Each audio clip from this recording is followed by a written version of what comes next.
Tu stresses pour des choses que tu ne contrôles pas?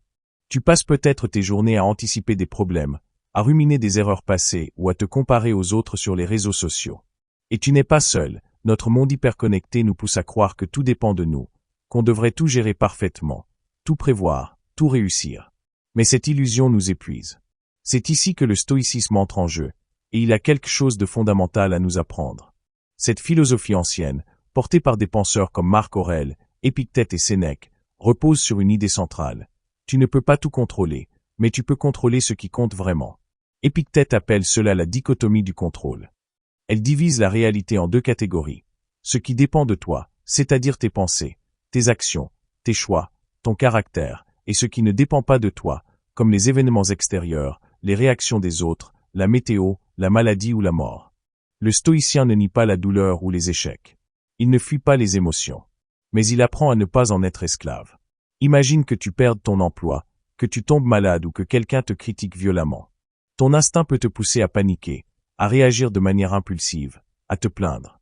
Mais un stoïcien va se poser une question simple et puissante. Est-ce que cela dépend de moi? Si la réponse est non, il lâche prise. S'il n'a aucun pouvoir sur la situation, il refuse de lui donner plus de poids qu'elle n'en mérite.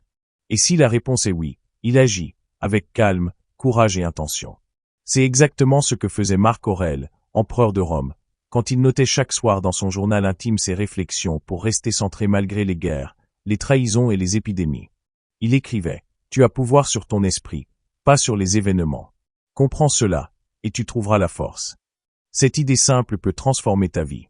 Car si tu apprends à diriger ton attention uniquement vers ce que tu contrôles, tu gagnes une énergie mentale incroyable. Tu n'es plus ballotté par les événements, les gens ou le stress quotidien. Tu deviens maître de toi-même. Sénèque disait aussi, la vie, ce n'est pas d'attendre que l'orage passe, c'est d'apprendre à danser sous la pluie. Et cette danse intérieure, c'est ça, la pratique du stoïcisme. Prenons un exemple concret. Tu es dans les embouteillages. Tu as deux options. Soit tu t'énerves, tu cries contre les autres conducteurs, tu te tends, tu perds ton énergie. Soit tu acceptes que tu ne contrôles ni la circulation ni le temps, et tu transformes ce moment en opportunité. Tu mets un podcast inspirant, tu écoutes ton souffle, tu reviens à toi. Ce n'est pas fuir la réalité, c'est y faire face avec force. Autre exemple, tu postes quelque chose en ligne, et tu n'as aucun like.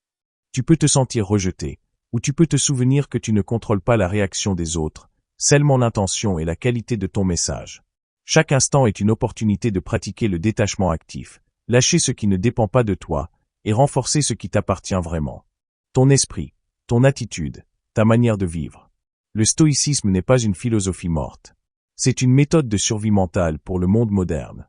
Il t'aide à rester solide face à l'incertitude, à gérer l'échec avec élégance, à réussir sans arrogance, à vivre sans peur.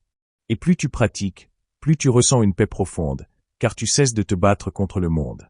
Tu apprends à t'ajuster, à t'adapter, à te maîtriser. C'est ça, la liberté intérieure. Si cette vision t'inspire, abonne-toi à cette chaîne.